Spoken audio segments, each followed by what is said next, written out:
저주와 복 시리즈 16번째 말씀인데, 오늘은 왜 이 천사의 타락을 허락하셨나? 왜 천사의 타락을 허락하셨냐? 우리가 지금까지 지금 16번째인데 12번째부터 12, 13, 14, 15 이 4번에 걸쳐서 천사에 대해서 쭉 섭렵했어요. 천사에 대해서. 오늘은 이 천사가 이 타락하는 장면이, 앞으로도 이제 몇 시간 동안 이 부분을 우리가 서로 깊이 볼 터인데요.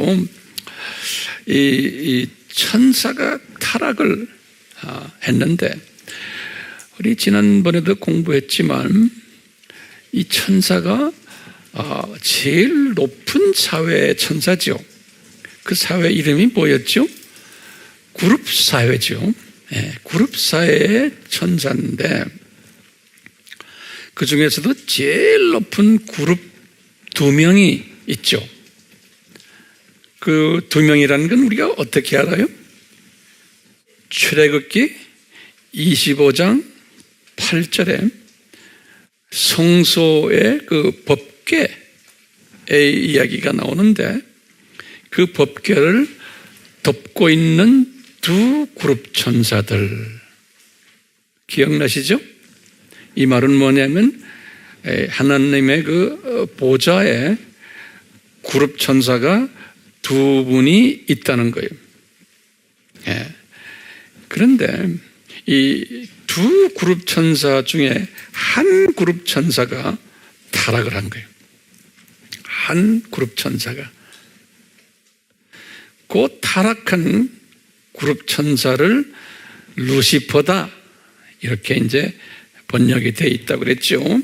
또는 유대말로 헤일엘, 우리 다 공부했지만 다시 보세요. 헤일엘, 그것은 빛을 가진 자라는 말로 번역이 되어 있다 그랬어요. 이사야서 14장 12절에. 그런데 이것을 번역을 잘못해가지고 뭐로 번역했다고요? 아침의 아들이라고 번역을 해서 The Morning Star, 이것은 본래 누구라고 그랬죠? 예수님이에요. 요한계시록 2장 28절 또는 22장 16절. 지난 시간에 이제 이런 공부를 하면서 우리가요, 요 아침의 아들, 요것을 다시 빛을 가진 자로 바꿔야 돼요. 또는 루시퍼로 이렇게 바꿔야 되는데, 이 루시퍼가 가지고 있는 특징들을 이사야와 에스겔에게 가르쳐 줬어요. 요 루시퍼의 특징들을. 첫째 뭐냐면 빛을 가진 자라는 특징을 이렇게 성서에서 에스겔이 이렇게 말했어요. 이 빛을 가진 자는 에스겔이 아니고 이사야서 14장 12절에서. 그 다음에 두 번째는 또 어떻게 표현했냐면 아름다움이 완벽한 자 그랬어요. 그러니까 완벽히 아주 대단히 아름다운 존재였다. 에스겔 28장 12절에서. 그리고 이제 세 번째 특징은 똑같이 에스겔 28장 13절에서 말씀했는데요. 온갖 귀금속으로 덮여 있었다 그랬어요. 그러니까 온갖 귀금속으로 치장된 자. 네 번째는 에스겔서 28장 12절에 뭐라고 표현했냐면 지혜가 충만한 자 그랬어요. 또 에스겔서 28장 13절에는 음악 사역을 하는 자 그랬어요. 음악 사역을. 이렇게 보면요, 우리가 지금 질문이 하나가 타겠어요. 그래서 어떤 질문이냐면, 어떻게 최고 특권층 로얄 천사장이 가장 가까이 모시고 있었던 하나님을 배반할 수 있을까? 제가 다시 말해요. 어떻게 최고 특권층 로얄 천사장이 가까이 모시고 있었던 하나님을 배반할 수 있는가? 이게 이제 우리의 질문이고 우리 모두의 질문이에요. 지금 오늘 말씀 잘 들어주시길 바라요. 모든 사람들의 질문들이 오늘 어느 정도 좀 해결을 받기를 원해요. 그러면 첫 번째 우리 질문인 게, 왜 전능하신 하나님이 그래놓고는 창세기 17장 1절 딱 적어 놓으세요. 이 전능하신 하나님이 왜 이 타락을 저지하지 않으셨는가? 이게 이제 우리의 질문이에요. 그러면 여기에 대한 대답들이 몇 가지가 있어요. 대답 중 하나가, 하나님이 이 천사장의 자유의지를 존중하셨기 때문이다 라는 대답을 하는 분들도 없지 않아 있어요. 이런 신학들이 있어요. 자유의지를 존중했기 때문이다. 대부분의 이런 말을 하면은 그냥 일반 사람들도 수긍을 해요. 그렇다면 만약 자유의지를 존중하셨다라고 본다면, 하나님이 이 루시퍼가 자유의지를 이제 잘못 사용했을 때 왜 컨트롤하지 않으셨네요. 또는 이런 이야기를 우리가 할 수 있어요. 하나님 하면 삼위 하나님인데 특히 예수 하나님을 우리가 이제 많이 집중적으로 지금 이야기하는 거예요. 이 자유의지를 사용했을 때 잘못 사용하는 것을 모르셨나? 이런 질문들이 한번 할 수 있어요. 아까는 왜 막지 않으셨냐? 또는 모르셨냐? 만약에 모르셨다라는 이것에 대해서 주장하는 사람이 있다면 우리가 문제가 생겨요. 그렇다면 우리 하나님이 지적으로 한계성을 가진 분으로 생각하게 돼요. 하나님이 지적 한계성을 가진 분이라. 그러니까 하나님의 그 전지하신 속성에 위배되는 그런 게 또 우리가 설명이 될 수가 있어요. 그렇다면 이분이 만약에 아셨다, 미리 다 아셨는데, 그러면 방치하셨는가? 아셨는데, 이 루시퍼가 지금 타락을 하는 그 순간에 그냥 아셨는데, 타락할 것을 미리 다 아셨는데 방치하셨나? 그러면 또 우리가 가지고 있는 질문이, 그러면 우리 하나님이 무책임한 하나님이라는 인정을 줄 수가 있어요. 왜냐하면 만약에 방치하셨다고 가정을 했을 때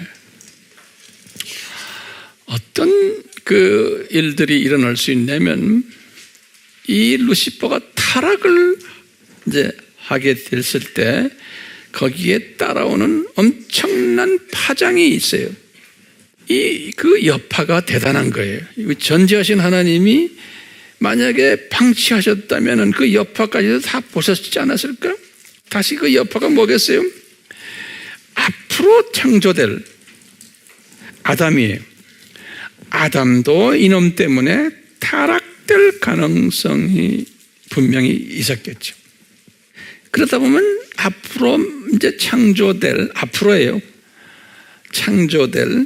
모든 인간들이 사탄의 자녀들이 될 가능성도 열려지게 되는 거예요. 이뿐 아니라 이놈 때문에 이제 이 세상이 이제 타락됐다면, 이제 아담이 타락됐다면 악으로 가득 뒤덮일 가능성도 있는 거예요. 그리고 전쟁과 기근이 일어나야 되고, 이놈 때문에 또 질투와 미움과 살인과 도둑질과 속임과 또는 질병도 일어나야 되고, 고통과 죽음, 그러다가 모든 인간이 다 지옥으로 가겠구나 라는 그 가능성까지 다 보게 되는 거예요. 만약에 이렇게 방치해서 이놈이 이렇게 됐더라면, 예수님이 이런 가능성을 다 보시면서 방치하셨나? 이렇게 우리가 한번 질문을 던져보는 거예요. 이거 인간적인 질문들이에요. 그러면은 그것은 기다? 아니다? 그러면 여러분들이 뭐라고 대답하실래? 방치하신 것이에요? 아니에요. 그렇죠? 절대로 아니에요. 그럼 뭘까요? 이 대해답은 우리가 어디에서 찾아야 되냐면 성서에서 찾는 길밖에 없어요. 그래서 이 성서적 해답을 한번 찾아봅시다. 성서적 해답은 뭐냐면요, 첫 번째는 이 하나님의 섭리와 주권을 먼저 우리가 생각해야 돼요. 이건 굉장히 중요한 개념이기 때문에 제가 이렇게 말을 천천히 합니다. 이 하나님의 이 섭리와 주권이라는 성서 말씀에 바울이 항상 이 말씀을 할 때 강조하는 부분이 로마서 9장 8절에서부터 24절에 이 하나님의 섭리와 주권에 관한 이야기를 자세히 설명해 놨어요. 우리가 로마서 강의할 때 제가 자세히 설명했어요. 이 하나님의 주권에 의하면은 이 루시퍼의 타락은 그분의 섭리와 주권 속에서 이미 예정된 것이라는 거예요. 이미 예정된 사건이라는 거예요. 그러면 어떻게 예정된 것인지 알 수 있을까요? 그러면 우리가 제일 먼저 딱 우리가 공부한 거예요. 창세전에 예수님이 십자가에서 죽으실 것을 인간으로 내려오셔서 이미 예정하신 사건이 있어요. 창세전에, 이 창세전이라는 것은 천사를 만들기 전에, 그렇죠? 이 천사를 만들기 전에 이미 예수님이 인간으로 내려오셔서 저주를 받을 것을 십자가상에서 이미 예정하신 거예요. 이 예정하신다는 이 이야기는 무슨 이야기예요? 이미 아담이 타락될 것을 다 미리 예정된 거예요. 다시 말하면 아담에게 육혼령의 복을 줬다가 아담이 타락되면서 육혼령이 저주받을 것을 이미 창세전에 다 예정하신 거예요. 그래서 아담으로 하여금 아담과 그 후손들이 예수 그리스도가 그 저주를 대신 십자가에서 짊어지심으로 하나님의 예정된 백성들이 그 저주가 없어지고 육혼령의 복을 다시 회복받게 한다는 이 프로그램이 창세 전에 이미 만들어진 거예요. 그래서 우리가 아담의 타락으로 말미암아 이 세상이 7,000년 이 세상 저주를 경험하는 이 세상이 될 터인데, 육환영이 저주를 경험하는 이 세상, 이 세상에는 두 종류의 사람들이 살게끔 됐죠. 하나님의 자녀와 사탄의 자녀들. 요한 1서 3장 10절에 하나님의 자녀와 사탄의 자녀들, 두 종류의 사람들이 사는데, 하나님의 자녀가 훨씬 숫자가 적고 사탄의 자녀가 훨씬 숫자가 많다는 건 우리가 공부 많이 했어요. 그러면서 이 사탄의 자녀들이 하나님의 자녀들을 훈련시키는 도구로, 교사로 임명받아서 이 일들을 하게 될 것은 창세전에 이미 다 이렇게 예정하신 거예요. 그래서 십자가를 창세전에 준비하셨다는 성경 구절 기억나세요? 처음에 뭐예요? 고린도전서 2장 7절. 두 번째 뭐예요? 로마서 16장 25절에서 26절. 그 다음에 뭐예요? 에베소서 1장 4절에서 13절. 그 다음에 골로새서 1장 몇 절이? 26절. 그 다음에 베드로 전서 1장 19절에서 20절. 또요, 디모데후서 1장 9절. 자, 보세요.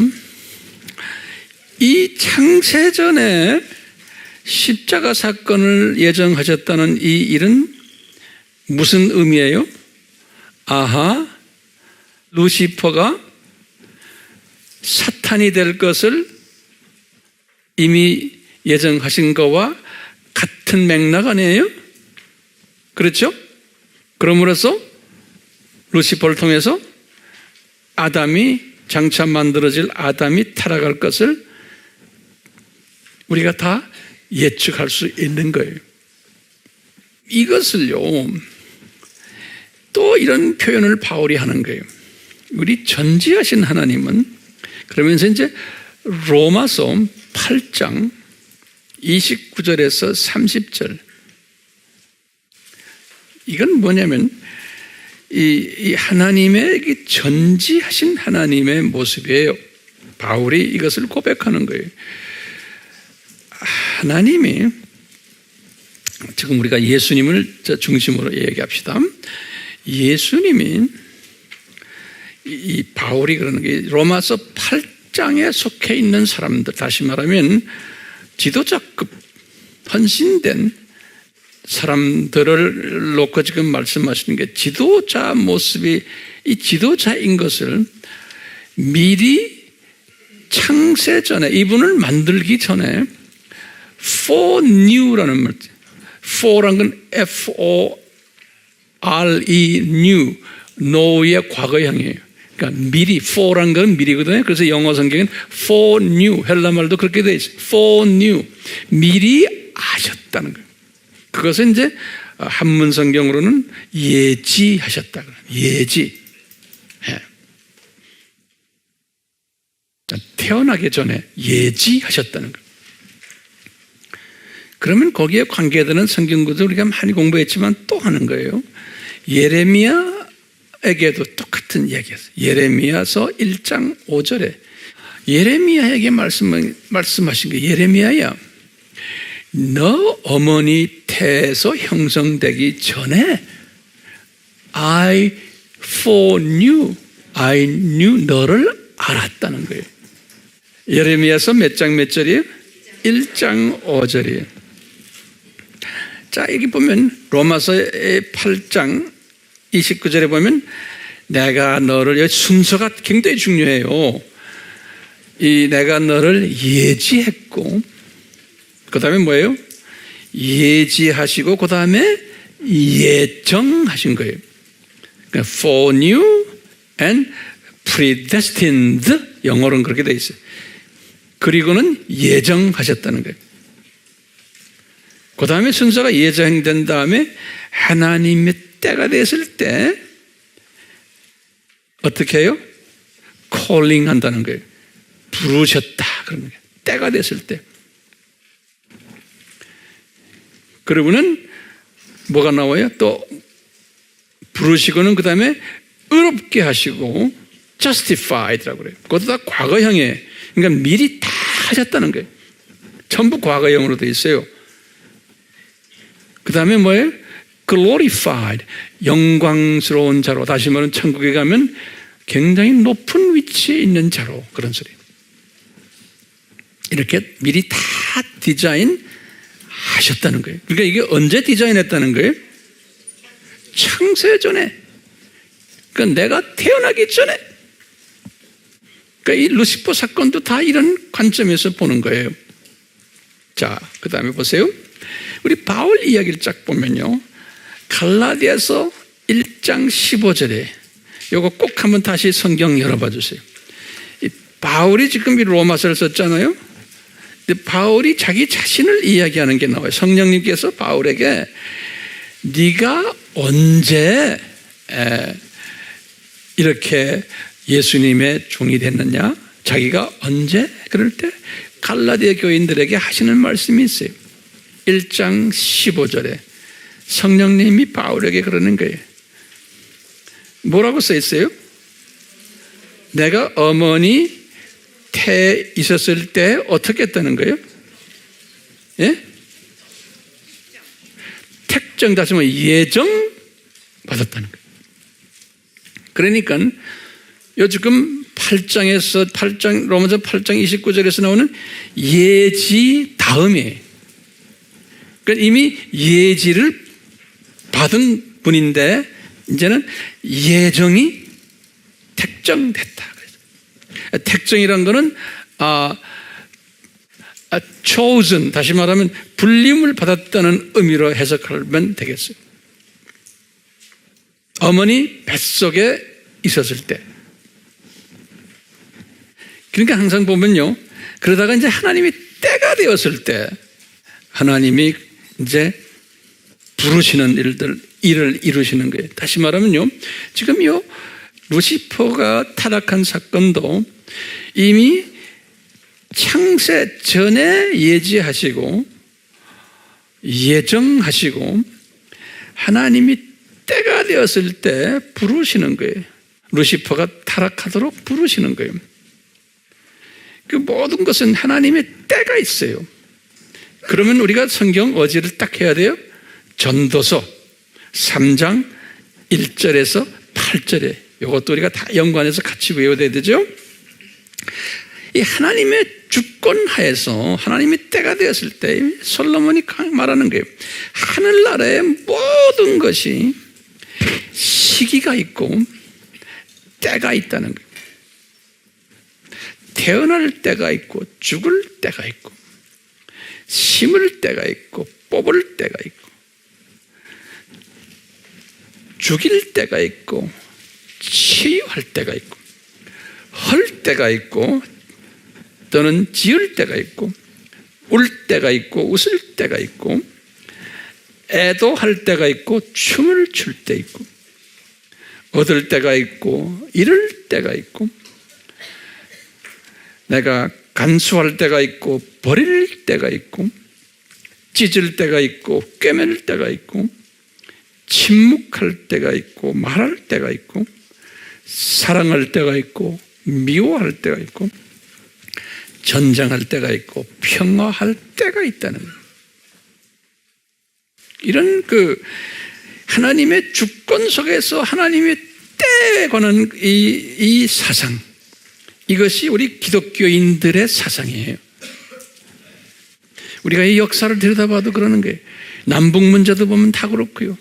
지금 이 세상에 지금 돌아가는 모든 정치, 경제, 문화, 이것이 하나님의 때 안에서 이것이 지금 이루어지고 있다는 성서적인 그 모든 측면에서 이런 사상을 가진 사람을 크리스찬들이라고 해요. 크리스찬들.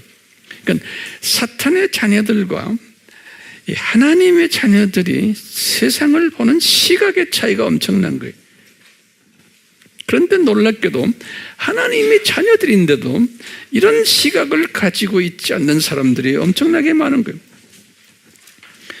그러니까 우리가 이제 이런 주님의 이 뜻을 잘 이렇게 보면서 우리가 시각을 바꾸는 이런 지혜로운 자들이 돼야겠죠?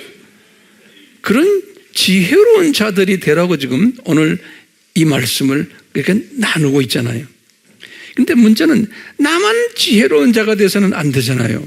근데 이 지혜나 모든 주님이 주시는 이 모든 정보들은 나만 가지고 있으면 이것이 규모가 적어져요. 그런데 이것을 나눌 때 이 지혜가 증폭돼요. 그리고는 나눠서 상대방이 이걸 받아가지고 이분에게 이 모든 지혜가 전이가 되고 이분으로 하여금 또 지혜를 나누도록 동기부여시켜주는 일까지 하는 사람은 엄청난 지혜가 증폭이 돼요. 그러면 이 루시퍼가 어떤 때가 되어서 타락하게 됐어요? 창세 전이요? 아니죠. 창세 때 이것도 아니에요. 언제예요? 자기가 창조를 받고 어느 정도 있다가예요. 이때 그 때가 된 거예요.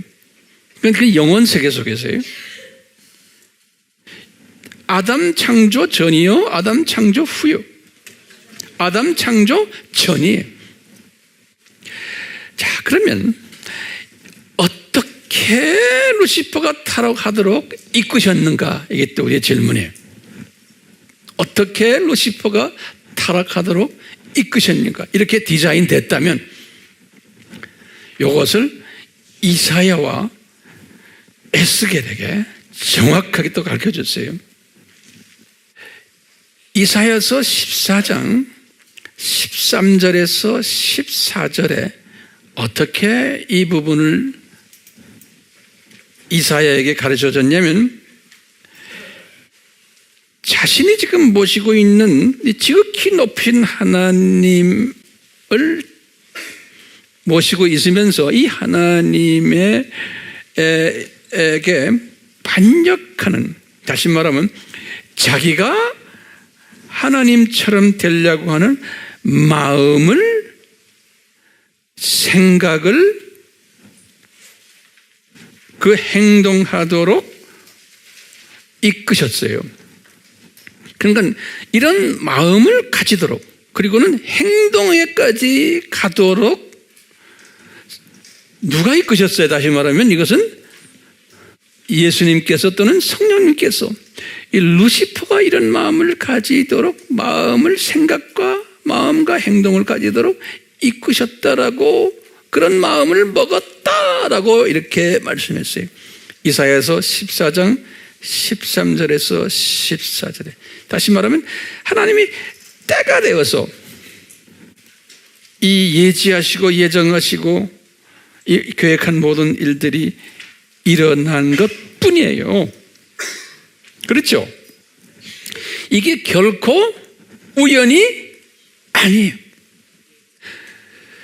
루시퍼가 자유의지를 발동해서 자기의 뜻을 이루기 위해서도 아니에요.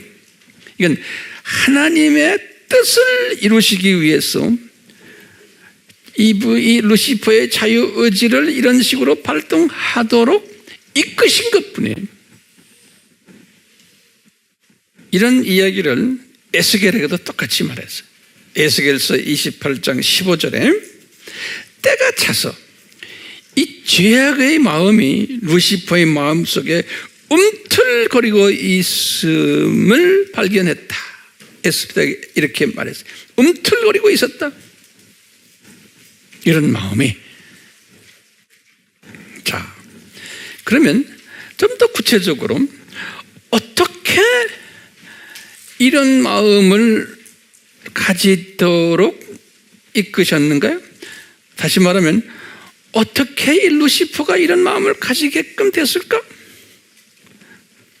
루시퍼는 피조물이기 때문에 피조물이 이런 마음을 가지도록 환경을 조성해 줘야 돼요. 그냥 되지 않아요. 우리 피조물들은요, 환경의 지배를 받아요. 그랬어요. 피조물인 루시퍼에게 환경 조성을 해줬어요. 이런 마음을 가지도록. 첫 번째 뭐냐면요, 이 루시퍼가 가장 높은 그룹 위치에 올려놓게 해놨어요. 빛을 가진 자로, 이름도 루시퍼로, 헤일 엘로. 두 번째로요, 아름다운 모습이 누구보다도 더하게 해놨어요. 세 번째로, 온갖 귀금속으로 덮여버렸어요. 네 번째로, 지혜가 충만한 자가 되었어요. 다섯 번째로, 아름다운 음악을 하면서 많은 사람들에게 칭송받는 그러한 자로 환경을 만들어 줬어요. 그러니까 이것을 우리가 누구나 다 이것이 적용이 돼요. 우리 목사들도 마찬가지죠. 이것이 그대로 적용이 돼요. 이 종교 지도자들, 이 지도자들이 이런 타이틀과 아름다운 모습과 학위와 지혜 지식과 무대에서 칭송받고 이런 것들이 있으면은 어떻게 돼요? 이게 교만해지게 돼 있는 거예요. 그냥 이런 환경을 조성을 받았기 때문에 이 루시퍼가 자기도 하나님과 이퀄 레벨이 되고 싶어 하는 마음이 그 속에 들어가게 된 거예요. 우리 목사들도 신부들도 또는 감독들 유명한 분들 또 우리 가톨릭의 모든 높은 분들 이런 분들도 이런 것을 다 가지고 있으면 자기도 모르게 교만해지고 이런 모습으로 변할 수 있다는 거예요. 근데 지금 중요한 부분이 뭐냐면요, 성서에는요 이렇게 은혜를 이런 식으로 좋은 환경을 준 사람이 누구예요? 대표적으로 다윗으로 보면 다윗이요. 그리고는 똑같은 환경을 준 사람인데 사울이라는 사람을 또 딱 주세요. 그래서 보면요, 이 다윗과 사울을 딱 비교하시면서 보면은 이 다윗은 하나님의 은혜를 받은 자예요. 그래서 이 사람은 이 모든 좋은 환경을 가지고도 자기가 교만해지지 않고 더 겸손해지고 더 감사하면서 여호와 하나님은 예수님을 섬겼어요, 다윗은. 그런데 이 반대로 사울은 똑같은 이러한 혜택을 받았는데 이분은 은혜가 없었어요. 은혜를 받지 못했기 때문에 이분이 변질이 되어가지고 교만해지고 나중에 자기 영광을 위해서 사는 사람으로 바뀌어버린 사건을 볼 수 있어요. 그러니까 문제는 뭐냐? 이런 환경을 같은 환경인데 그분의 정체성에 하나님의 은혜가 있은 분인가 없는 사람과에 따라서 이렇게 차이가 나는 거예요. 이 피조물이기 때문에 우리는 나약하고 한계성을 가진 속성을 가진 자들 아니에요. 그렇기 때문에요, 항상 우리는 피조물은 모든 것이 다 잘 되면은 변질되게 돼 있는 거예요. 예. 그랬어요. 지금 우리가 딱 보면요, 피조물은 뭐가 필요하냐면 하나님의 은혜가 절대적으로 필요한 거예요. 하나님의 은혜에 의해서 하나님의 자녀가 되고 은혜를 못 받으면 사탄의 자녀가 똑같이 지금 그룹 천사 두 분을 보면은 제일 높은 두 분을 보면은 두 그룹 천사 중에서 루시퍼는 은혜를 못 받은 분이에요. 그러니까 사탄이 돼버린 거예요. 그런데 이쪽 그룹은 우리 이름도 몰라요. 근데 그분은 타락하지 않았어요. 같은 조건이었는데, 그러니까 이분은 누구라고 보면 돼요? 은혜 받은 그룹이 같은 그룹인데, 그러니까 이 루시퍼는 은혜를 받지 못한 천사장으로 우리가 볼 수 있어요. 그러니까 은혜를 받지 않은 그러한 피조물은 은혜가 없기 때문에, 은혜가 임하지 않기 때문에 더욱 높아지면 변질되게 돼 있어요. 더욱 명예를 가지면 변질되게 돼 있어요. 더욱 물질이 풍만해지면 변질되게 돼 있어요. 더욱 권력이 생기면 변질되게 돼 있어요. 더욱 지혜가 넘치면 변질되게 돼 있어요. 더욱 아름다워지면 변질되게 돼 있어요. 교만해지고 자만해지고 자기 욕심, 자기 비전, 우쭐해지고 자기 왕국을 만들게 되어 있어요. 그러니까 이 루시퍼가 예수님의 은혜가 없었기 때문에 타락하게 된 거예요. 그러면 또 우리 질문이 뭐냐면요, 왜 루시퍼에게 이 은혜를 베푸지 않으셨는가? 그 옆에 있는 다른 천사장에게는 은혜를 베푸셨는데 그분은 나쁜 짓 하지 않았어요. 지금도 아마 그냥 있을 거예요. 자, 그러면 이 부분은요, 또 성서에서 우리가 해답을 찾아야 돼요. 왜 루시퍼에게 은혜를 베푸지 않았느냐? 그럴 때 대답은 주권적 하나님의 목적을 성취하기 위해서다. 이렇게 우선 대답을 먼저 적어 놓으세요. 자, 그러면요, 성서에서 그 모델을 주는 거예요. 첫 번째 모델이 누구냐면요, 모세의 모델이 출애굽기 33장 19절에서 말씀하신 게 있어요. 여기 뭐냐면요, 모세야, 내가 은혜를 베풀 자에게 은혜를 베풀고 자비를 보일 자에게 자비를 보이리라. 이렇게 모세에게 말씀하셨어요. 예. 그러면서 너는 이 은혜를 받아갖고 뭐 해야 되느냐? 내 이름을 선포하는 일을 해야 된다는 거예요. 그러니까 그냥 막연히 은혜 받는 거 아니에요. 은혜 받은 자는 여호와의 이름을 선포하는 자가 되어야 된다는 거예요. 그 목적을 때문에 은혜를 베푸신다는 거예요.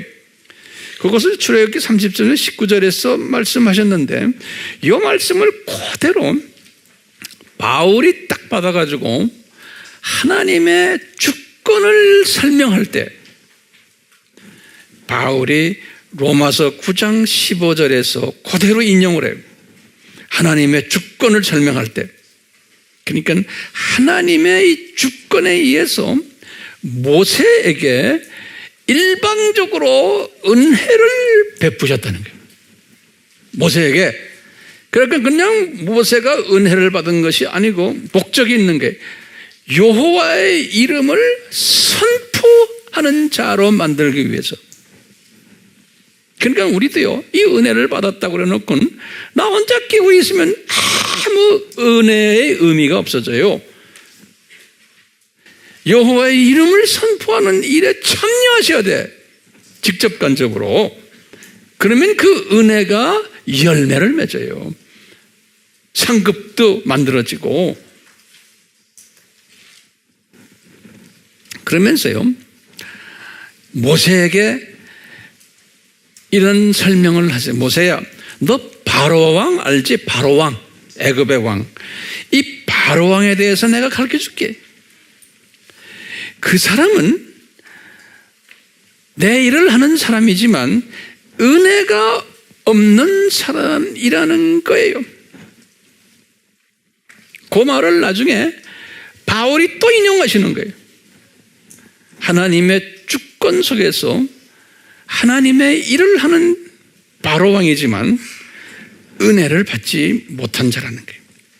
그래서 출애굽기 9장 13절에서 16절과 이것을 그대로 바울이 인용해가지고 로마서 9장 17절에 말씀하시는 거예요. 제가 출애굽기 9장 13절에서 16절을 제가 한번 읽어드릴게요. 무슨 말씀인가 보시면, 아침에 일찍 일어나서 바로 앞에 서서 그에게 말할지니 주께서 모세에게 말씀하시기를 히브리인의 즉 하나님이 히브리인의 주님이 되시는 하나님이 이같이 말하노라. 내 백성을 가게 하여 그들로 나를 섬기게 하라. 14절에 내가 이번에는 나의 모든 재앙을 내 마음과 내라는 건 바로예요. 신하들에게 내리고 내 백성 위에 이 재앙을 내릴 때 이제 내 백성을 이제는 내놓게 된다는 거예요.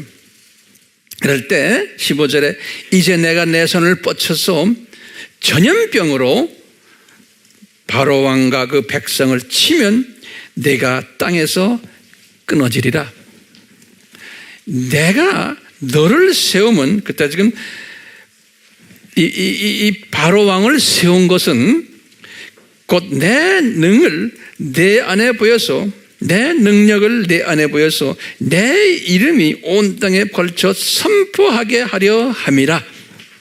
다시 말하면 바로를 세웠지만 바로는 은혜를 받지 않은 사람이에요.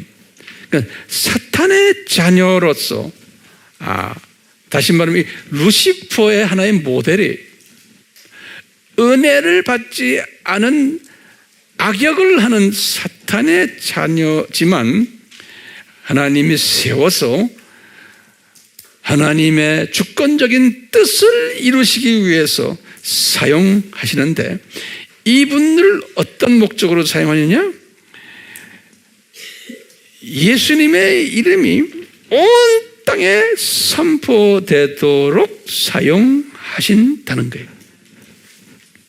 다시 말하면 이 두 가지 대상들이, 이 두 가지 대상들을 선택하여서, 다시 말하면 은혜를 받은 자들, 다시 말하면 모세의 예예요. 모델이 모세 모델이, 여러분들이나 저나 은혜를 받은 자들이, 하나님의 자녀들이, 이런 사람들을 통해서 하나님의 주권적 목적을 이루시는데, 또 지금 바로왕처럼 저주를 받고 이 전염병을 만나고 나중에 다 죽음까지 가는 은혜를 받지 않은 그러한 분들, 바로왕 케이스. 그래서 이분을 강팍하게 만들고 출애굽기 7장 3절에 보면은 이분이 이렇게 함으로써 바로왕이 예수님이 주 되심을, 주님이 되심을 만방에 알게 하기 위해서라고 출애굽기 7장 5절에 다시 확인시켜 주세요. 그러니까 똑같이 바벨론의 그 왕인 느부갓네살 왕도 이런 차원에서 이 70년 바벨론 포로 사건, 이 사건을 설명하면서 예레미야 43장 10절에 이 은혜가 없었던 이 사탄의 자녀인 느부갓네살도 예수님이 내 종이다 그러셨어요. 왜? 사탄의 자녀들도 예수님의 주권적인 그 목적을 이루는데 사용을 받는 자들인 거예요. 그렇기 때문에요, 다시 보면 루시퍼는 하나님의 주권적 목적을 성취하기 위해서 선택받은 분이요? 아니요? 분이에요. 그런데 무슨 모델이에요? 바로왕 모델이에요. 그럼 완악한 거예요. 강팍한 거예요. 그리고 하나님의 자녀들을 아주 못살게 구는 모델이에요. 이 바로왕 모델을 한번 특성을 잠깐 좀 적어보세요. 바로왕의 모델은 저주받은 자예요. 출애굽기 9장 14절에. 또는 두 번째, 마음이 강팍한 자예요. 출애굽기 7장 3절에.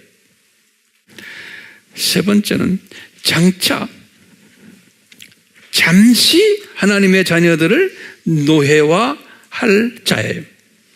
장차 잠시. 창세기 15장 13절에서 16절에. 네 번째로 장차 잠시 하나님의 자녀들을 고통 속에 넣어 핍박할 자예요. 출애굽기 1장 11절에서 12절에. 다섯 번째, 장차 이 세상의 왕이 될 자예요. 요한복음 12장 31절에. 장차 이 세상 신이 될 자예요. 고린도후서 4장 4절에. 일곱 번째로 장차 하나님의 자녀에게 창조 목적을 교육시켜 깨닫게 하며 예수의 이름을 온 땅에 선포케 하는 도구로 임명받는 자예요. 도구로. 출애굽기 9장 16절과 로마서 9장 17절이. 그 다음에 보시면 이 루시퍼의 타락은 이제는 하나님이 계획이에요? 아니에요? 하나님이 계획이라고 분명하게 이사야에게 말씀하셨어요. 그래서 이사야서 14장 24절에서 27절에 루시퍼의 타락은, 그러면서 첫 번째 어떤 계획이냐? 이 계획이 하나님이 생각하신 대로 반드시 성취된다라고 말씀하셨어요. 이사야서 14장 24절에. 두 번째로는 이 계획은 확고하다. 그래서 확고. 이사야서 14장 24절에 반드시 성취되며 확고하다는 거예요. 이사야에게 가르쳐줬어요. 세 번째, 이것은 온 땅과 온 민족에 대해 계획된 목적이라는 거예요. 26절에, 이사야서 14장 26절에. 네 번째는 아무도 이 계획을 취소할 수 없다라고 27절에 말했어요. 이사야에게. 이 루시퍼의 타락은 아무도 막을 수가 없다는 거예요. 그뿐 아니라 예수님께서 이런 말씀을 이사야에게 하셨어요. 이사야서 54장 16절에 하나님은 파괴자도 창조하신다. 이런 말씀이죠. 하나님은 파괴하는 자도 창조하신다. 저절로 생긴 게 아니에요. 많은 기독교인들도요, 이 파괴자 사탄이 저절로 생겼다, 지가 좋아서 나타나, 이런 사람도 있죠. 아니에요. 하나님의 계획이. 이사야서 몇 장 몇 절이에요? 54장 16절이에요. 그 다음에 하나님은 어두움도 창조하신다.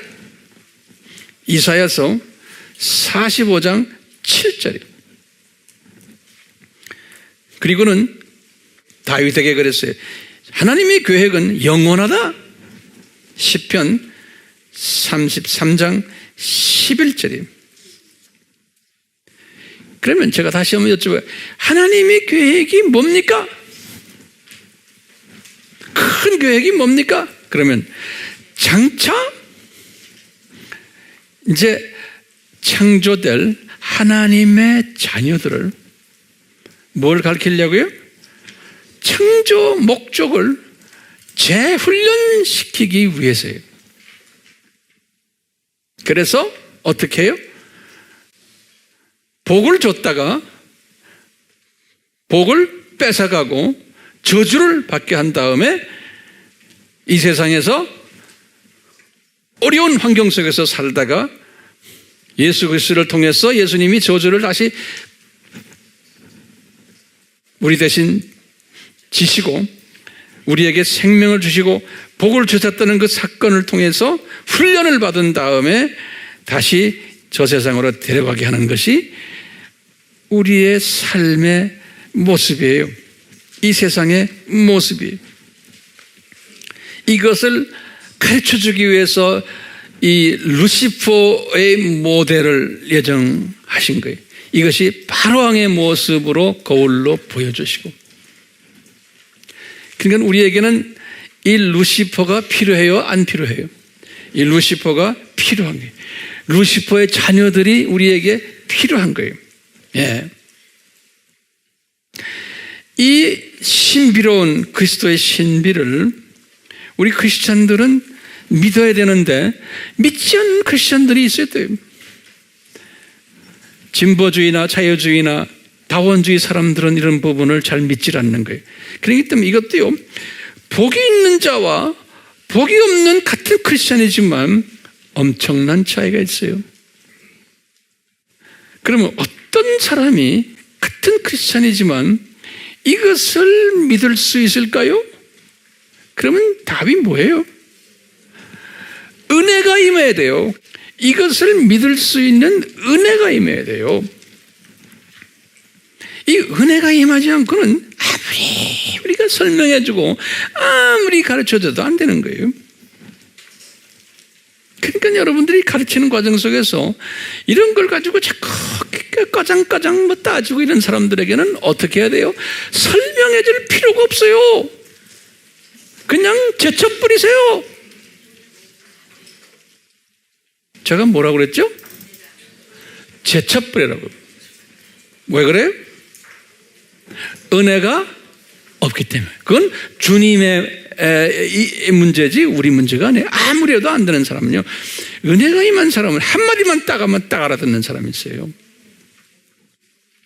그러니까 지금 우리가 살고 있는 이 세상은 루시퍼를, 또 루시퍼의 그 모든 식구들을 도구로 사용하면서 우리 하나님의 자녀들을 창조 목적을 훈련시키는 이 일을 하는 이 세상에서 우리가 살고 있는 거예요.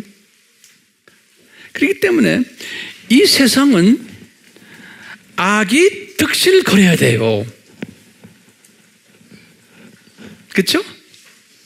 이 세상은 문제가 득실거려야 돼요. 특히 하나님의 자녀들 주변에는 이런 것이 많아야 돼요. 어려움이 항상 있어야 되고 불이익이 있어야 되고, 왜 예수님이 특히 재림 전에는 하나님의 자녀들이 이런 경험을 할 것이라고 예수님이 디자인하셨어요. 특히 예수님이 마태복음 24장에서 예언하셨어요. 내가 재림 전에 이제 너희들에게 어떤 사회상이 될 것을 설명을 하시면서 이런 일을 다 이야기했어요. 불법이 이 사회가 성할 것을, 각 나라에 정치하는 사람들 다 거짓말쟁이들이고, 경제하는 사람들 거짓말쟁이들이고, 법을 안 지키고, 예? 우리가 섬기는 저 제3세계 가면 전부 다 거짓말, 정치하는 사람들 도둑놈들, 경제하는 사람들, 장사하는 사람들, 믿을 만한 사람 아무도 없다는 거예요. 목회자들도 거짓말 잘하고, 예? 속이고, 교회 안에도 다 그렇고. 그게 우리나라만이 아니에요. 우리나라 지금 정치하는 사람들 보세요. 경제하는 사람들 보세요. 그 안에 순수함이 있어요. 입만 열면 거짓말하고 속이고, 특히 저 북한 사람들, 저 사람들 말하는 걸 믿어요? 그럼 믿는 사람들이 바본 거예요. 그 사람들은 예수님 믿는 사람들을 감옥에 집어넣고 죽이는 사람들이에요. 그런 사람들이 말하는 게 그게 진리를 말하는 것 같아요? 아니에요. 믿으면 안 돼요.